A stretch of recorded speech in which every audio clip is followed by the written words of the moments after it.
algo que acho que interessa a todos indistintamente, porque todos somos afetados. Renda mundial. Onde está a riqueza? Nas mãos de quem? Em termos de percentual. Há tempos já tenho assistido, e sai volta e meia nessas revistas Forbes e outras revistas aí que elencam que 75 famílias no mundo, as mais bilionárias, detêm, vamos dizer, em termos de renda, de patrimônio, imagine nesse sentido, o que 3 bilhões e meio de pessoas mais miseráveis.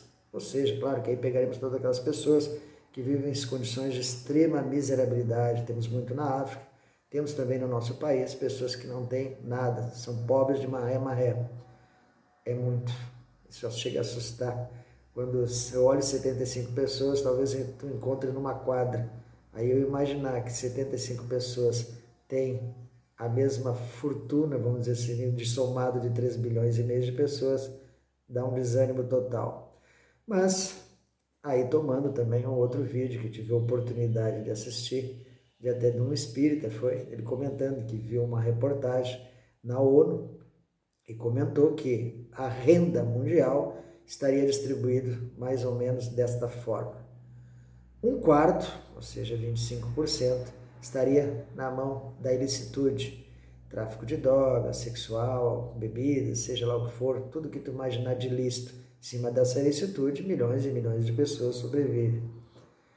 Um quarto estaria na mão de grandes conglomerados, bancos, empresas gigantescas. Aí você pega a Amazon, Bill Gates, Salinas, o dono da Walmart, enfim, todos esses grandes e grandes bilionários, que talvez sejam esses mesmos que eu elenquei lá dos 75. E um quarto, que estranho, mas é grandioso. E depois eu fiquei pensando e dou razão, pelo menos nesse sentido. Só tomando como exemplo um determinado país, aí a gente pode perceber que os gastos são gigantescos, que é a área militar, a indústria da guerra. Aí quando se entende nessa aí, você entende exército, aeronáutica, marinha, todo o seu corpo de funcionário, todos os armamentos que são comprados, adquiridos, investimentos ali feitos, foguetes, aviões a jatos, que são bilhões e bilhões e bilhões que se gastam. Sem contar com as guerras que são feitas, os armamentos que acabam caindo, muitas vezes em mãos ilícitas. Enfim, é uma indústria gigantesca que gasta e que consome mais ou menos um quarto da renda mundial. Se pegarmos como pano de fundo, formos analisar qual o objetivo, para se matar, para se proteger, sei lá. A humanidade continua desde o início, desde os seus e dos tempos passados, ainda apegado à guerra, violência e poder. Mas aí estamos. Então, olha que despesa enorme. Outro quarto sobra para as demais pessoas aí.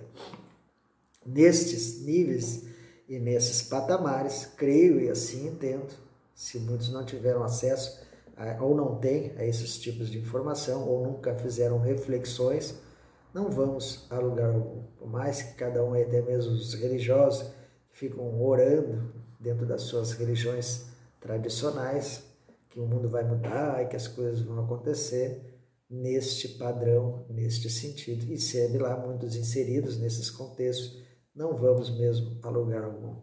A humanidade ainda está muito egóica, muito materialista, e a concentração, aqueles que têm demais, não querem abrir um pouquinho da sua fatia.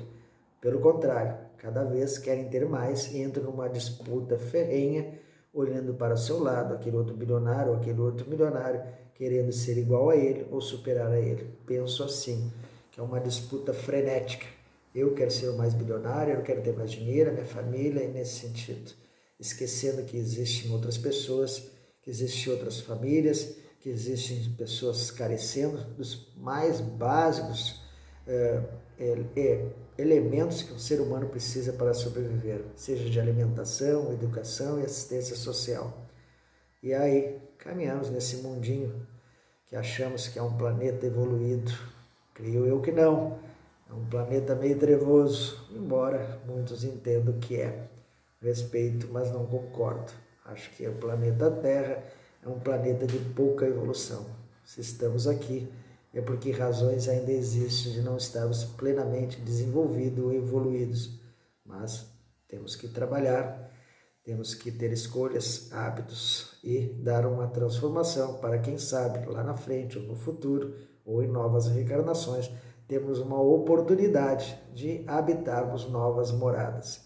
Eu, pessoalmente, tenho pedido e peço, uma vez assisti, que você deve pedir, se o dia que chegar o meu momento de partir e ter que retornar de novo para cá, não gostaria, me encontre em outro lugar.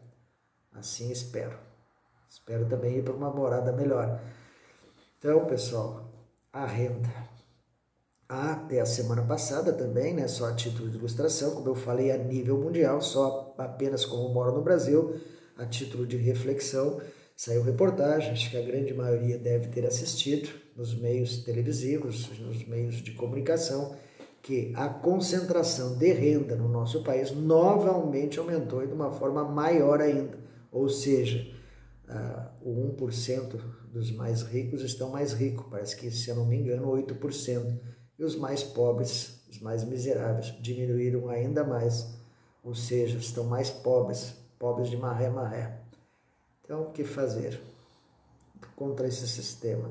Se criou em algum momento da história a propriedade privada, o Estado se organizou em cima para atender certas também estruturas e manter certos estados, e não conseguimos dar uma melhorada, uma contornada.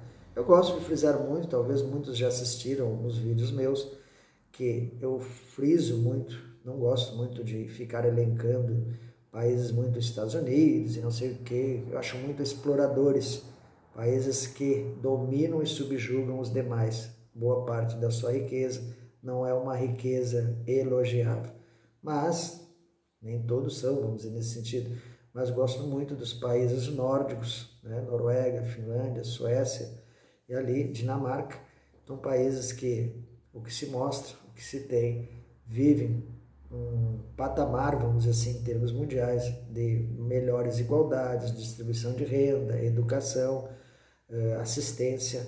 Por que não olharmos ou nos espelharmos, nos ancorarmos nesses países, em vez de ficar elencando outros aí que só servem para espoliar o mundo? Impérios. Como eles chegaram, como eles construíram essas realidades, como a sociedade entendeu um pouco melhor essa questão da inclusão, da distribuição, não haver tantas disparidades. Esse processo foi longo, o que aconteceu? Vamos pegar nesse sentido, vamos buscar o que deu e trazer gradativamente alguma coisa que possa contribuir e trazer um referencial melhor. Acho que é aí que a gente caminha, realmente bons exemplos, e trazer para a nossa realidade. Mas isso precisa muito de processos de mudanças de cultura, mudanças de entendimentos. Estamos muito ainda arraigados a conceitos tradicionais da nossa cultura, muito de exploração. Lei do Gerson, levar vantagem em tudo. Então é isso, pessoal, apenas uma colocação em termos de renda.